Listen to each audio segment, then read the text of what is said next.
Shri Ravi Shankar Prasad ji, Mr. Jaju, Shri Anirban Ganguly.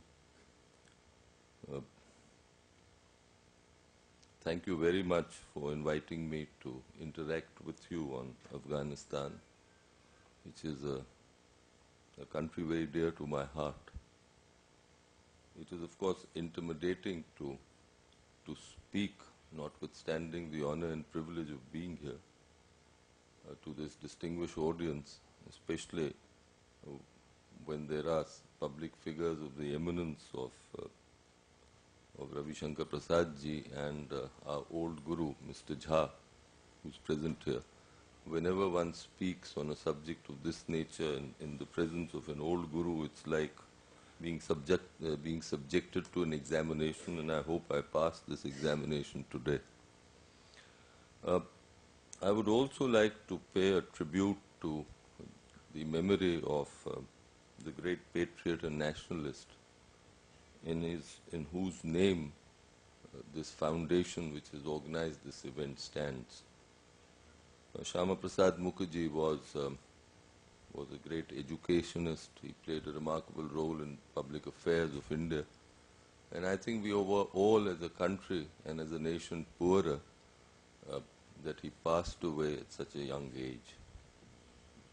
He was the son of a remarkable person, Sir Asutosh Mukherjee, and since Ravi Shankar Prasad ji has mentioned my grandfather, and since this very touching gesture has been done of giving me this photograph, which I will treasure very greatly. Thank you. I must recall the great debt of gratitude that my grandfather owed to Sir Asutosh. When he was a young man, and I think it was sometime in 1916 or 1917, and a young lawyer in Allahabad, and he had cleared the LLM examination of the Allahabad University and was searching for a subject for the thesis for LLD. He had decided, I think, on the subject of civil conspiracy, which of course, about which I don't know anything at all, but I'm sure Ravi Shankar Prasad ji knows. And he was wondering whether that was an appropriate subject to consider.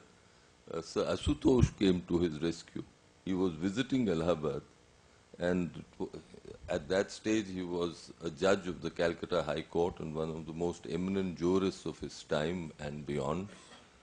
And such was the grace of Sir Asutosh that when my grandfather sought a meeting with him, he not only received him, but he discussed the subject at length with him and encouraged him to write his thesis for the LLD examination on that subject. He suggested books. So that's a debt which my grandfather always recalled, and I've read about it very recently in a manuscript that my grandfather left for his children and grandchildren. The subject of today's discussion is India and Afghanistan cementing a relationship. And I would like, with your permission, to spend a little time on the word relationship in this context. Very often we speak of friendships between countries. Very often in our media and in our public discourse, we lament the fact that India doesn't have any friends in the neighborhood. Now, I think that is misplaced. International relations are not about friendships. Personal relations are about friendships. International relations are based on interest. And we must recognize that. And in the pursuit of interests, countries have to employ all means. And I think it was very well summed up in the old dictum that our scholars provided us, which was Sam Dam Dand Bhed. We of course try to cover all this up with altruistic language, but the hard realities should be recognized, and there should be no illusion on this score. What we need when we consider international relations, especially relations with neighbors, is to align national interests together.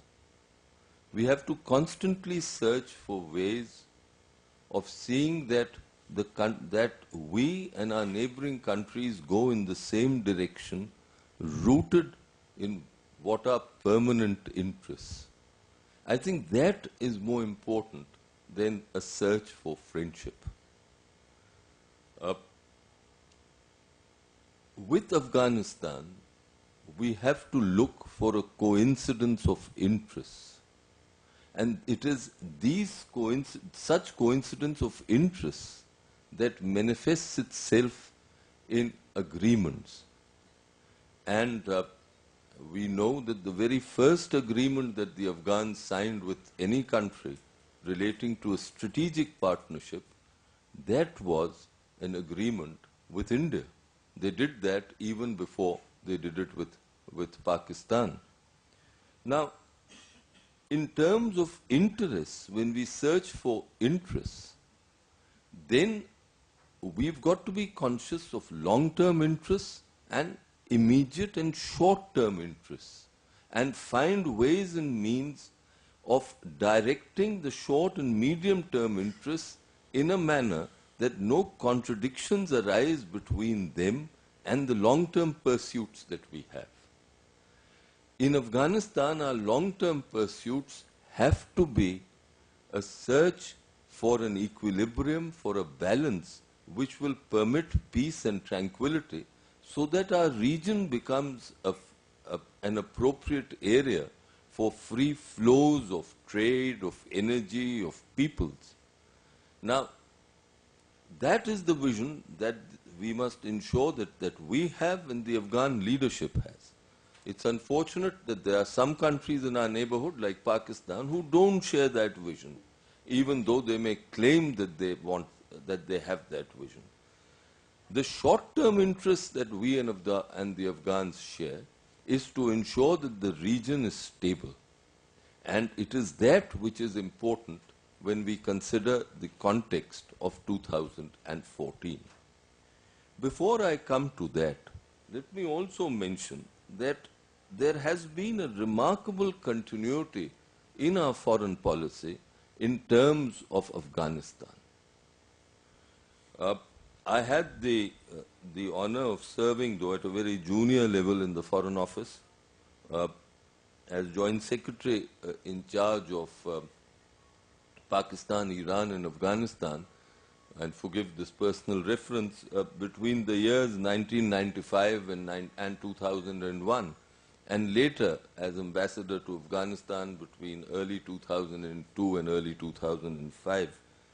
So when I was appointed Joint Secretary, EPA as it was called those days, now it's PI, Mr. Narasimha Rao was the Prime Minister, and the Congress party was in power. Thereafter, in '96, after the elections, Mr. Deva Gowda, the Third Front government was formed, and Mr. Deva Gowda became Prime Minister. Of course, Mr. Vajpayee was there for a very brief period earlier. And following Mr. Deva Gowda, it was Mr. Gujral. And of course, in 1998, then Atalji led the NDA government. All through these years, I noticed that there was a singular and complete commitment on the part of all governments in ensuring that both our long-term interests and our short-term and immediate interests in Afghanistan were served fully, and that we did what was required to safeguard our interests in Afghanistan. I must pay a tribute to these statesmen. In particular, I want to pay a tribute to Mr. Vajpayee, because I had the good fortune of seeing him operate. And for me, it was a great experience. It was an educational experience at seeing a statesman of his caliber handle intricate matters relating to our foreign policy at that juncture. Also, There were people who associated with him, men of the greatest distinction like Mr. Jaswant Singh, Mr. Yashwant Sinha, who all contributed to the safeguarding and the promotion of our interests in a region which was extremely turbulent at a time of great change and turbulence. I mention this in particular because I've noticed that in the recent past, the kind of consensus that was there in our foreign policy seems to be cracking. And I do believe that as a country we simply can't afford it. And I also believe that the primary onus for this, for creating a consensus on foreign policy through a dialogue with all political parties, with all political forces, with the academia, etc., primarily rests with the government. Permit me to say that I think the opposition parties and the academia also have to play a role in the fostering of such consensus. But the primary responsibility, of course, has to be of the government to reach out and on issues as sensitive as Pakistan, on China, Afghanistan, that must be done. It is especially important that such a consensus now is put in place and quickly in the context of 2014, because 2014 will witness great changes in Afghanistan. Now, one of the things that all governments agreed upon was that the forces of radicalism and religious extremism, which the Taliban embody, have to be kept at bay.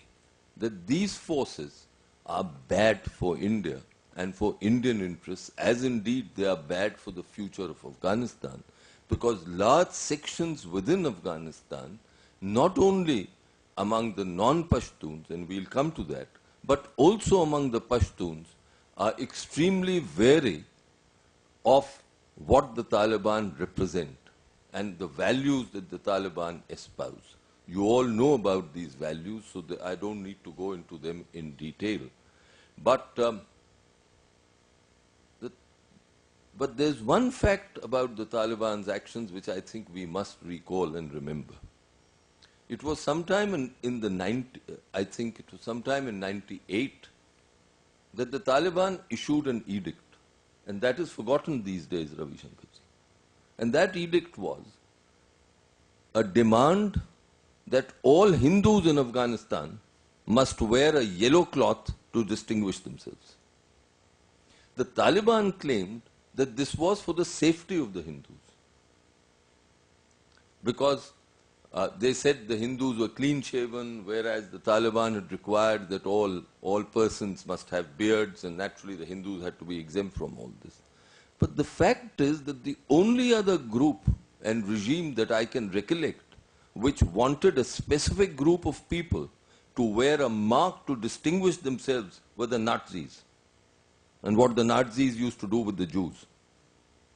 Today, in the entire debate relating to reconciliation and reintegration of the Taliban, this fact is being forgotten. And I would very much request this foundation to highlight this fact, that this is what the Taliban are. They have never repudiated this edict. I Googled, while I was preparing for this address, I took the precaution of Googling yesterday, just to ensure that my memory on this was correct, because I am getting old and memory now plays tricks. But I found that yes, it was. So this is one aspect which I think shows an enormous light. It shows a spotlight on what the Taliban are. And this is the group with which all countries want to reconcile. This is the group with which the great Democrats in America want to reconcile with. Why? Because they see nowhere out of Afghanistan.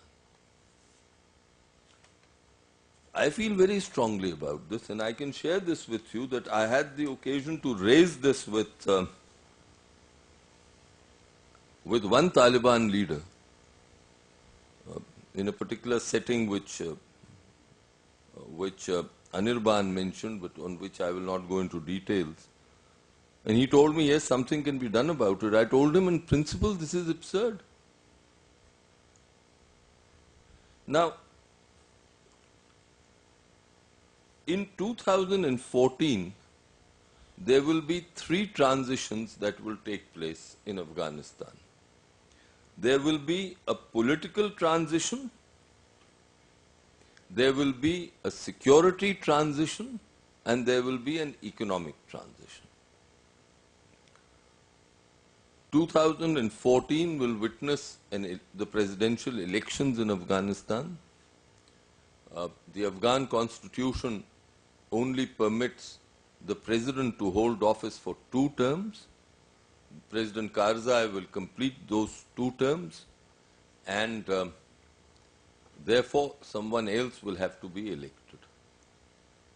Till some months ago, there was some confusion because many of the opposition parties and opposition groups in Afghanistan felt that President Karzai will maneuver the politics of Afghanistan, and one has to admire President Karzai's skill at political maneuvering.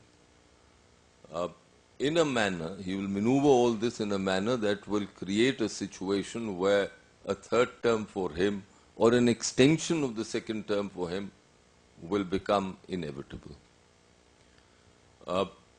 I think by now that stage is past. President Karzai has said openly and has said many times that he will hand over power. He has also taken steps now to set the electoral machinery into operation. The electoral laws have been were passed by the Afghan parliament. They've been endorsed by the president. That was a specific signal. The election commission is in the process of being appointed, and therefore there are all signs that an election will take place in April next year. Now, it's not very clear what will happen during the election and after the election. Why do I say it's not clear? It is not clear because that process, the election process, is linked to the security situation. And the security situation of Afghanistan is going to deteriorate. We have been seeing evidence of that deterioration over the past few months. There was a striking fact which emerged only yesterday when the Taliban succeeded in coming near the American consulate in Herat and attacking it. Herat has been a relatively secure place in Afghanistan, and I can't recollect any similar incident in Herat in the last 10 years.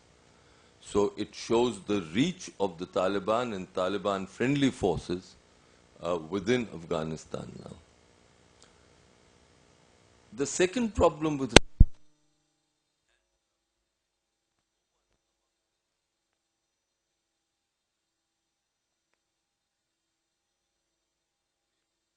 moment. The next problem is the ethnic divide in Afghanistan. The population, the 4 major groups in Afghanistan, which perhaps all of you know, but it will be good to recapitulate, are the Pashtuns, who inhabit the south and the east. The Tajiks are the second most populous group. Then there are the Hazaras and the Uzbeks. Over the last 250 years and more, since present-day Afghanistan started taking shape between the 2 rivers, the Indus and the Amu Darya or the Oxus, the Pashtuns have been in a plurality, and they've been the dominant ethnic group in Afghanistan. Indeed, the Pashtuns believe that it is their God-given right to control the destinies of the land of the Afghans, as they call it, because they say that the state itself was formed in its, more or less in its present contours by Ahmad Shah Abdali, who is a revered figure in Afghanistan, especially among the Pashtuns, though of course we have a different take on Ahmad Shah Abdali. The non-Pashtuns say that the Pashtuns are certainly not in a majority, and that taken together, the Tajiks, Uzbeks and Hazaras form a majority. Till now, it has been assumed that the president will have to be a Pashtun. There are many in the West who push that belief further. The British are one. But apart from that, I think the Pakistanis genuinely believe that Afghanistan cannot be stable unless it is governed by the Pashtuns, and that ultimate authority is with the Pashtuns. Many of the non-Pashtun leaders with whom I've spoken over the past many months are a little ambivalent on this. They say that perhaps the time is still not ripe for a non-Pashtun, but they equally say that if a credible election throws up a non-Pashtun as president, then they will ensure that he succeeds and that into office. The focus here is on credible elections, and that has to be guaranteed, though it's going to be difficult. So the electoral process is one of imponderables. Who will emerge is also a question mark.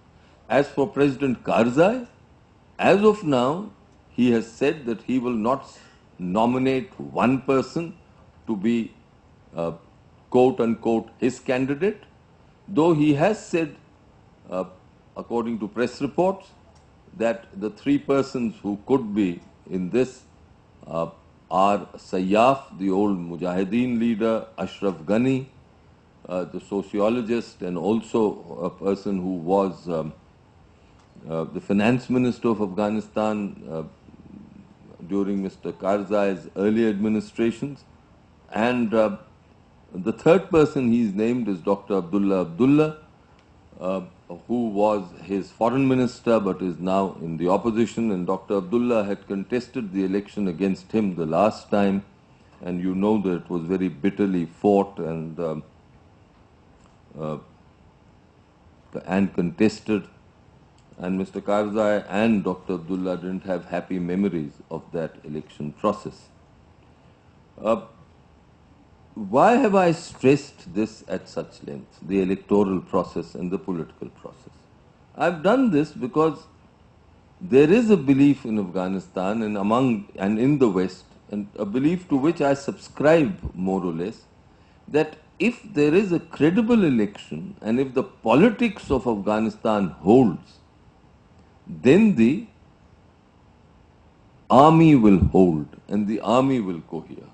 And the security apparatus which has been created by the Americans in the West, which is now about 3.5 lakhs of army and police, they will be able to take on the anti-government forces represented by the Taliban.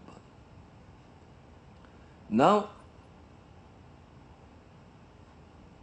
there are people who think that the capacities and capabilities of the security forces are somewhat limited, and it is not certain whether they will be able to deliver. There are also people who believe that these security forces will divide themselves on ethnic lines, that there will be mass desertions, and that they really don't have the wherewithal to take on the Taliban challenge as and when it comes. I do believe that if the politics holds and if the international community supports the security forces, then they will be able to give a credible performance in the field against the Taliban. Herein, there is a question mark, which is that we talk of the American withdrawal. In actual fact, what will take place is an American drawdown. The Americans and the Afghans are in the process of signing a bilateral security agreement. It's been a difficult negotiation. The Americans want certain immunities for their forces, as they want it in all countries where their soldiers are stationed. The Afghans are wanting assurances on the kind of support the Americans will give their security forces, and more than that, they are wanting an assurance that if Afghanistan is attacked, America will come to its defense. I think these are conditions which the Americans are finding difficult to accept. But at the end of the day, most observers, and I believe correctly, feel that there will be an agreement which will permit the stationing of about 10,000 to 15,000 American soldiers. They will be largely in a training mission, but American special forces will be present, and these special forces will provide support for anti-insurgency operations. Now, it is unclear what will be the quantum or nature of such support. And because that is unclear, there is a great deal of uncertainty which is feeding into economic uncertainty. So as I said, there is political transition, there is security transition, and the economic transition is actually that financing will become low because American forces who are contributing a great deal will be leaving, and also because of these uncertainties, a flight of capital is taking place. Property prices in Kabul are going down and elsewhere in the country are going down. And some people are also relocating their families. This will be the unclear scenario which seems to be emerging. Now, one of the things that the Afghans are trying, and the Americans too, is to create some kind of a modus vivendi between the Taliban and the government. Hence, they want talks to take place between the government and the Taliban. An attempt was made some months ago in Doha, but that attempt failed because the Taliban wanted that their office in Doha should be called by the term Islamic Emirate, and they also put their flag up. Karzai objected to it, and legitimately. No government can agree to an insurgent group in a foreign country claiming almost a sovereign status. Now, Karzai has been putting pressure on the Pakistanis. As you know, he visited Pakistan recently, and he has urged the Pakistanis to release major Taliban figures in their custody, including Mullah Baradar, who was the number 2 in the Taliban, and he hopes that some kind of reconciliation leading to some kind of power sharing will be achieved with the Taliban. I am personally extremely skeptical about this process. I am skeptical because I don't think the Taliban are the kind of group, ideologically and politically, that is capable of sharing power in a system. The fundamentals of the Taliban, the principles they follow, are so completely antithetical to those enshrined in the Afghan constitution that I, for one, do not see how this bridge can be that how this gap can be bridged. So this too is a major uncertainty.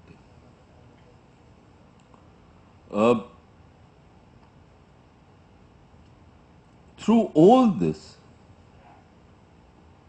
we've got to assess what is Pakistan doing. Because Pakistan's role has been critical in Afghanistan over the last 3 decades, starting from 1980, when they provided sanctuary to the Afghan Mujahideen groups, and then with the assistance of the CIA and the Saudis, and to an extent the Chinese, they ensured that the groups succeeded in creating so much trouble for the then Afghan governments and the Soviet Union, that the Soviets had to leave. Through the 90s and even today, the Pakistani role has been significant. In fact, as I said, it's been pivotal to an understanding of Afghanistan. What do the Pakistanis want? I think the first thing that the Pakistanis want is to ensure that India does not get a major say in Afghanistan. They feel that a government in Kabul which has friendly relations with India will ipso facto be unfriendly to them. In my view, that is a wrong assumption. And in fact, a major part of the problem in Afghanistan is being created because of Afghanistan-Pakistan relations. I mention this because there has been recent literature which has focused on India-Pakistan relations in the context of Afghanistan. William Dalrymple has written this book. He's written a very famous article that the real problem in Afghanistan is on account of India-Pakistan rivalry in Afghanistan.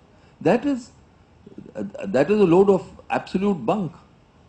The actual problem is that Afghanistan and Pakistan, largely because of Pakistan, have not succeeded in arriving at a relationship where their interests coincide. I haven't used the word friendly. I said where their interests coincide. Their interests are intersect with each other. Whether it be the border, the Durand line, whether it be economic issues, or whether it be just a desire on the part of the Afghans, of the Pakistanis, to control a government in Kabul. Now, why do they want to do that? The Pakistanis claim that they don't have concepts of strategic depth or a desire of wanting strategic depth in Afghanistan. Of course, strategic depth, if it is taken in military terms as more territory where they can base their forces, or where they can put their missiles, or which can be a defense, a territory for greater defense purposes, is wrong. But they want a kind of depth where they feel India will not be able to encircle them.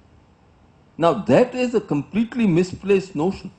But that is what they have. That is why all these fanciful ideas that India has 30 consulates, India has, all the figure of our consulates, and we have 4 there.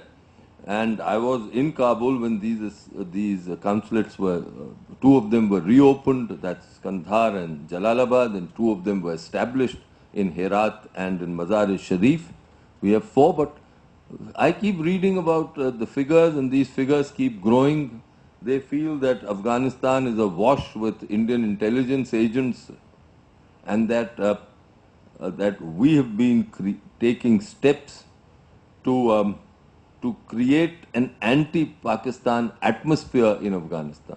That's simply not true. We don't have to do anything, because the Afghans were so badly treated in Pakistan. There were more than 5 million Afghans as refugees, and they were so badly treated that most of them have terrible memories, and that most of them are terribly hostile to the Pakistanis.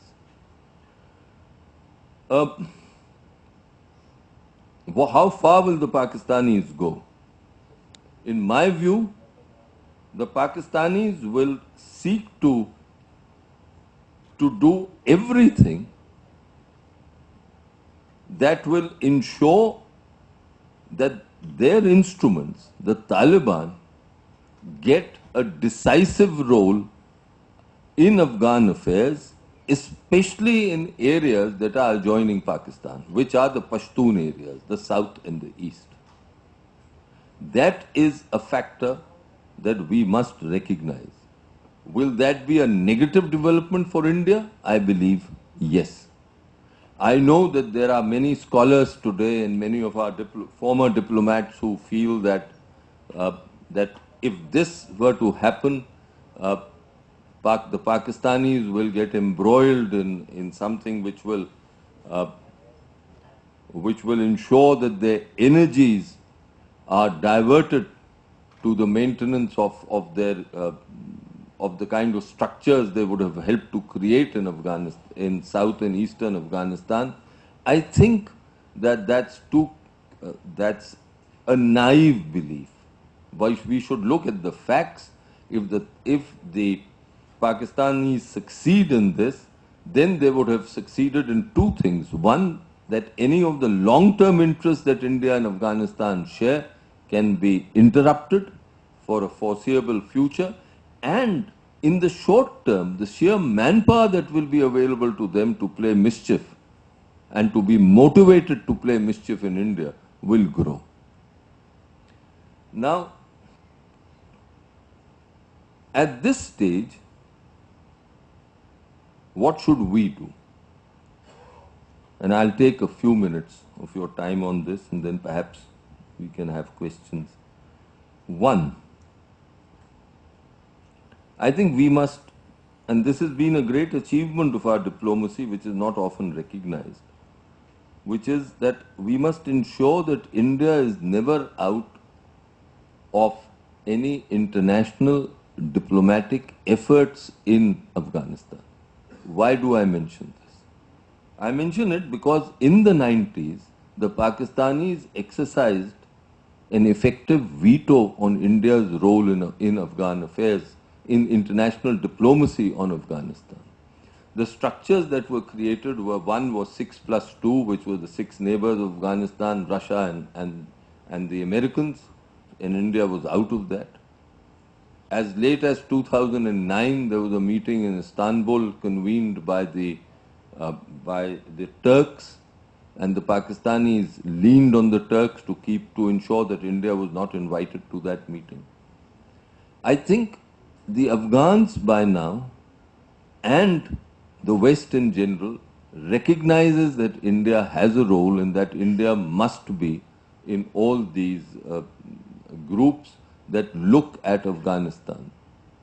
But we have to be vigilant to ensure that that is so. Second, we must continue with our assistance program. It will be a challenge, but the assistance program that we've devised, we've spent, I think, almost $1 billion. We are committed to spending $1 billion more. That's a drain, especially at a time of economic difficulties here. But it is money well spent, both in ensuring our security interests, and there are many involving Afghanistan, as well as our long-term interests in Afghanistan. The Indian assistance program, and let me just spend a minute on that because Anirban mentioned this, has been successful because it was a program which was based on responding to Afghan needs. It was not a program that sought to be prescriptive. We never told the Afghans what should they do. We always asked them what could we do, and then if we found that we were in a position to do it, we delivered. Also, the administrative costs on these programs were very low. The consequence of our assistance program has been that India is today a very popular country. And popularity is a part of building a coincidence of interests. So this program, even though it will be challenging in the near future, and through 2014, we must seek to ensure continues. The next is, we must always keep our long-term interests and Afghanistan's long-term interests of creating a stable environment which will permit flows of energy, trade, peoples in mind. And to the extent we can reconcile these long-term interests with our short-term compulsions, we should. The next is that we should view Afghanistan directly. We should not view Afghanistan through the prism of Pakistan. Today, I find a tendency in our policy makers to look at Afghanistan through the prism of Pakistan. Under the strategic cooperation agreement that we have with the Afghans are wanting some supplies of military equipment. They are wanting some weapon systems, some armor. They are wanting some guns, some artillery. They are wanting us to repair some pieces. And this is part of the public record. We have maintained a studious silence. I don't see why. We should in developing a viable military force. The Afghans can never have a military force which will be able to take on the military might of the Pakistan military machine. But they want a credible enough force to be able to handle the insurgency, lest the insurgency is able to control some territory. They also want us to provide some airlift capacities. And I think the reluctance and the inhibition that we are displaying at the moment is not on account of what will happen in 2014. Of course, that's a factor that we've got to take into account. But I believe it largely stems from a desire on the part of our government to see that Pakistan's feathers are not ruffled. And I think that this is short-sighted. The next thing is, we should do everything to strengthen the central authority in Afghanistan. So, in their political process, we should not intervene. We have not intervened in the past, but to help them create a conducive political climate which will ensure that the election process is as credible as possible and that the transition from Karzai to the next government is smooth. The Afghans value any of the suggestions that we give. The Afghans consider India to be a major democracy. They look to us for discussions, they look to us for suggestions, for recommendations on democratic practices, etc. We should again be very careful while we move in this political direction, but I do believe that in advancing their democracy, if there's anything that they want and we feel that we can do it, we should. For example, if they want material for elections, to conduct an election, if they want assistance there, we should be willing to do that. The next thing is that while strengthening political authority, the authority of the central government, we must also see that our links all through Afghanistan, and there were many, are kept maintained. While making new friends, and I use the word friends here in the sense of people with whom in the political system in Afghanistan we have ideas in common, we should not forget those who've been with us in the past. And it's a fact that in the past, in the 90s, we fostered along with Iran and Russia the legitimate government of Afghanistan, which was the government of President Rabbani. The three countries played a role in order to ensure that President Rabbani's authority, even though it kept becoming circumscribed in the face of the Taliban onslaught with the help of the Pakistanis and the Al-Qaeda, was stemmed as far as possible. So the links that were established at that stage should not be forgotten. Two other things I would mention. One, that we have decided to make investments in Afghanistan. The Haji Kak iron ore mines in the Bamiyan area have attracted the attention of our industry. Commitments have been made. You know, the Chinese have pledged a great deal of investments in copper mines in Ainak. And this process of investments we should foster. We should encourage our industry, if necessary, by providing them security to keep this process going, even during this period of change and turmoil in Afghanistan. And lastly, is something that I've said earlier, but I think it's particularly relevant in terms of Afghanistan.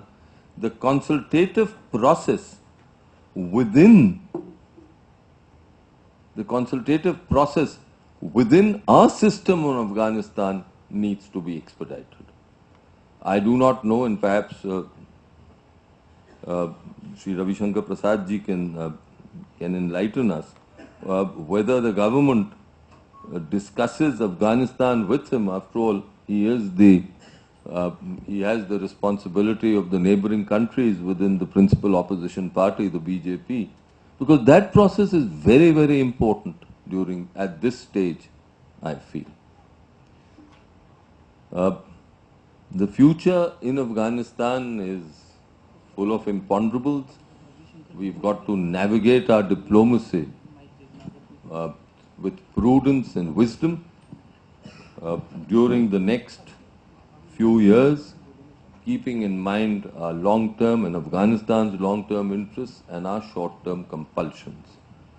The problem is of how to reconcile this, but that is a challenge that all diplomats and governments have to face. Thank you.